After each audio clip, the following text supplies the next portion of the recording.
우리 사도신경하심으로 주일 새벽 예배를 하나님께 드리겠습니다.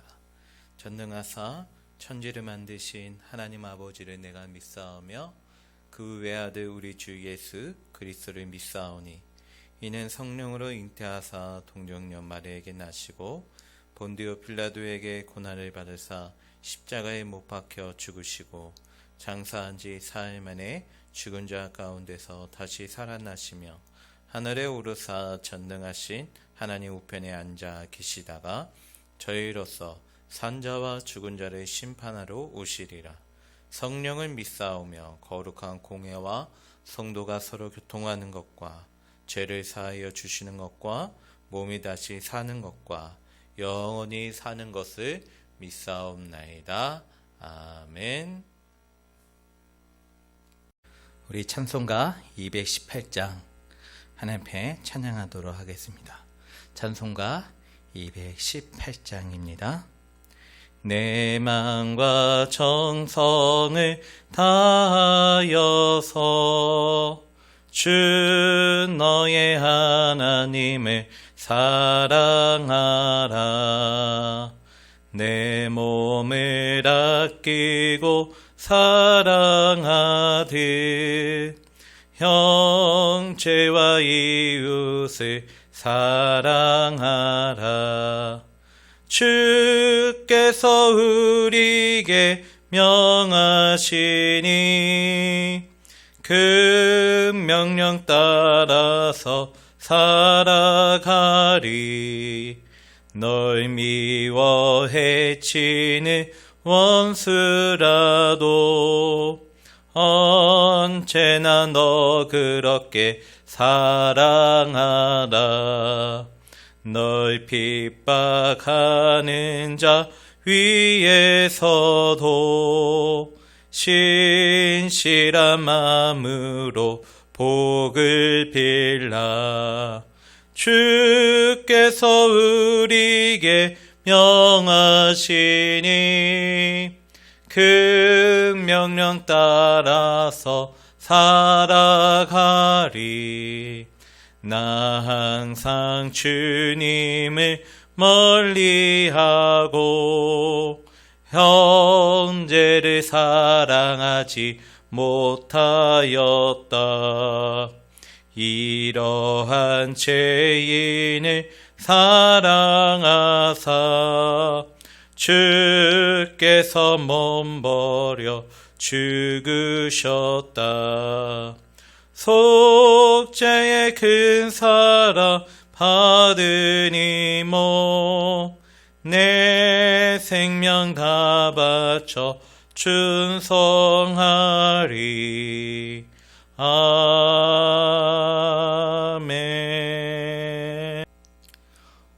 오늘 본문은 여호수아서 22장 10절에서 20절 말씀입니다. 여호수아서 22장 10절에서 20절 말씀입니다. 제가 읽도록 하겠습니다. 르우벤 자손과 므낫세 반지파가 가나안 땅 요단 언덕가에 이르자 거기서 요단가에 제단을 쌓았는데 보기에 큰 제단이었더라. 이스라엘 자손이 들은즉 이르기를 르우벤 자손과 갓 자손과 므낫세 반지파가 가나안 땅의 맨 앞쪽 요단 언덕가 이스라엘 자손에게 속한 쪽에 제단을 쌓았다 하는지라. 이스라엘 자손이 이를 듣자 곧 이스라엘 자손의 온 회중이 실로에 모여서 그들과 싸우러 가려 하니라. 이스라엘 자손이 제사장 엘리아살의 아들 비니아스를 길리앗 땅으로 보내어 르우벤 자손과 갓 자손과 므낫세 반지파를 보게 하되 이스라엘 각 지파에서 한 지도자씩 10 지도자들을 그와 함께하게 하니 그들은 각기 그들의 조상들의 가문의 수령으로서 이스라엘 중에서 천부장이들이라. 그들이 길리앗 땅에 이르되 르우벤 자손과 갓 자손과 므낫세 반지파에게 나아가서 그들에게 말하여 이르되 여호와의 온 회중이 말하기를 너희가 어찌하여 이스라엘 하나님께 범죄하여 오늘 여호와를 따르는 데서 돌아서서 너희를 위하여 제단을 쌓아 너희가 오늘 여호와께 거역하고자 하느냐?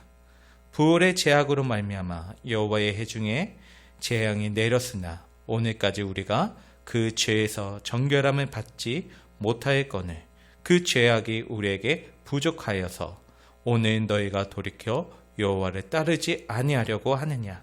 너희가 오늘 여호와를 배역하면 내일은 그가 이스라엘 온 회중에게 진노하시니라. 그런데 너희의 소유자가 많이 깨끗하지 아니하거든 여호와의 성막이 있는 여호와의 소유지로 건너와 우리 중에서 소유지를 나누어 가질 것이니라. 오직 우리 하나님 여호와의 제단 외에 다른 제단을 쌓음으로 여호와를 거역하지 말며 우리에게도 거역하지 말라. 세라의 아들 아간이 온전히 바친 물건에 대하여 범죄함으로 이스라엘 온 회중에 진노가 임하지 아니하였느냐? 그의 죄악으로 멸망한 자가 그 한 사람만이 아니었느니라 하니라. 아멘.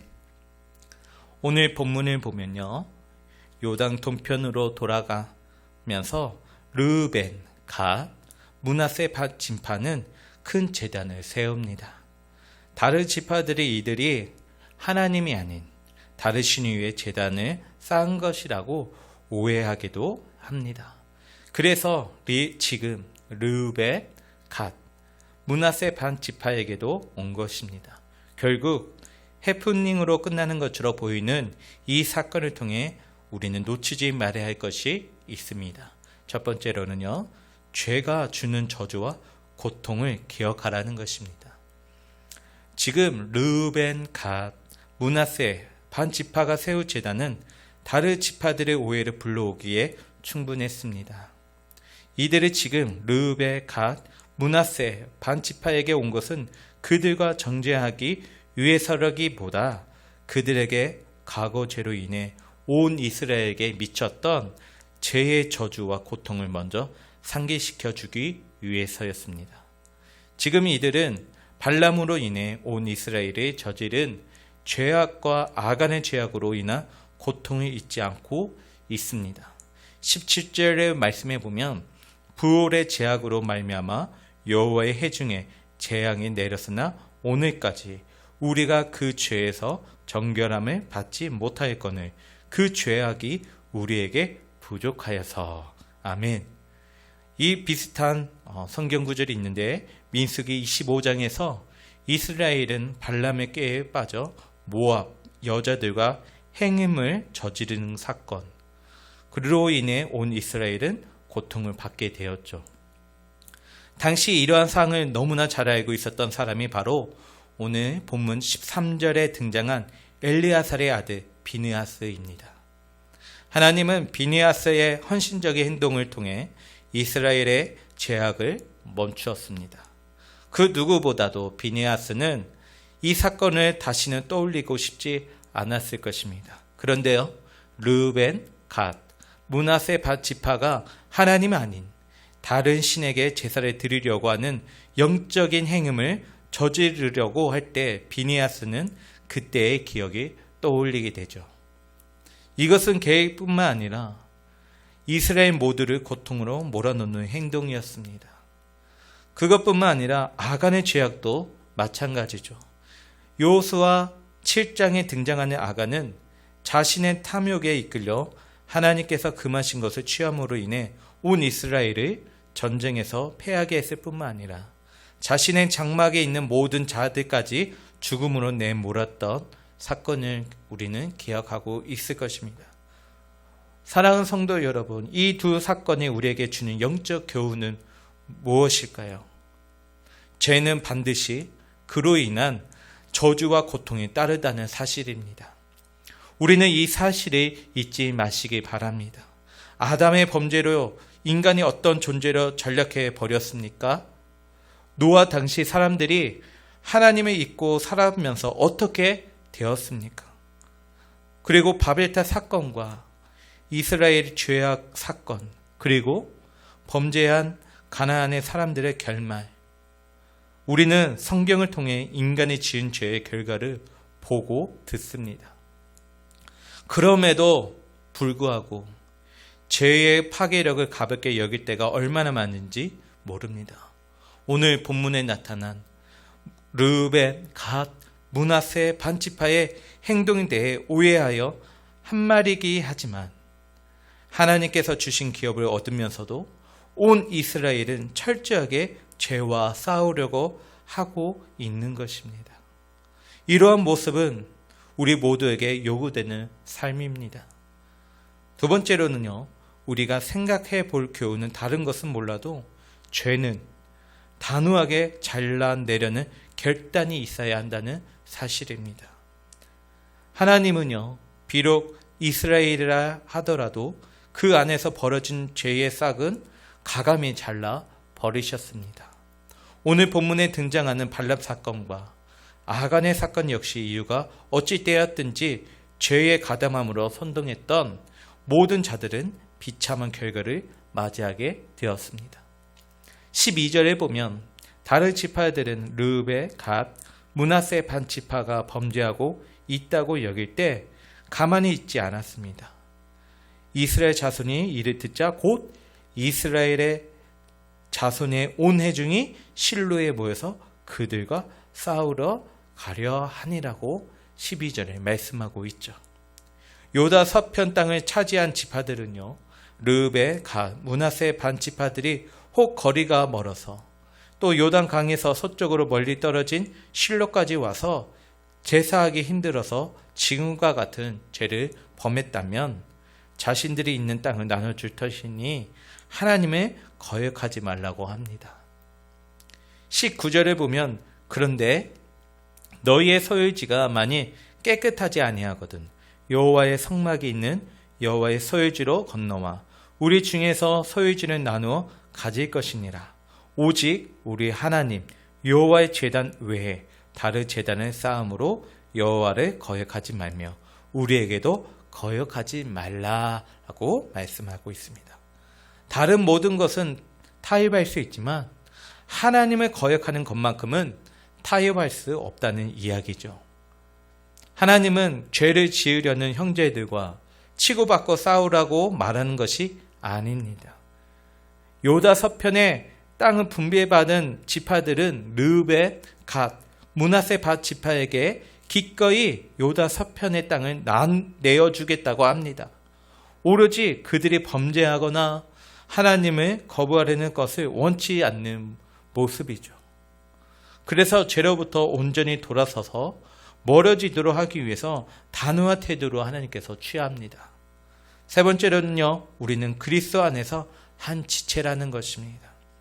18절에 보면 이스라엘은 한 사람의 죄가 공동체에 미치는 영향이 얼마나 비참한 것인지를 잘 알고 있었습니다. 오늘 너희가 돌이켜 여호와를 따르지 아니하려고 하느냐? 너희가 오늘 여호와를 배역하면 내일은 그가 이스라엘 온 회중에게 진노하시니라고 말씀하고 있습니다.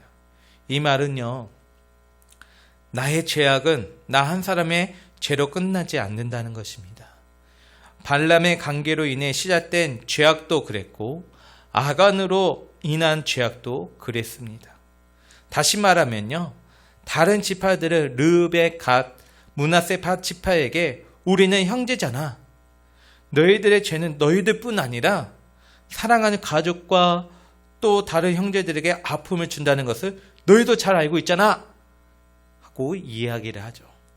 왜냐하면 우리는 한 형제이고 한 공동체이니까 라고 말하고 있는 것입니다.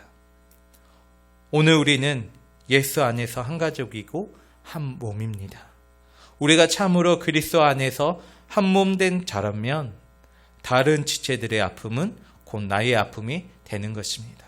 동시에 나의 부족함과 연약함은 또 다른 지체에게 아픔을 주게 되는 것이죠. 왜냐하면 우리는 한 몸이기 때문입니다.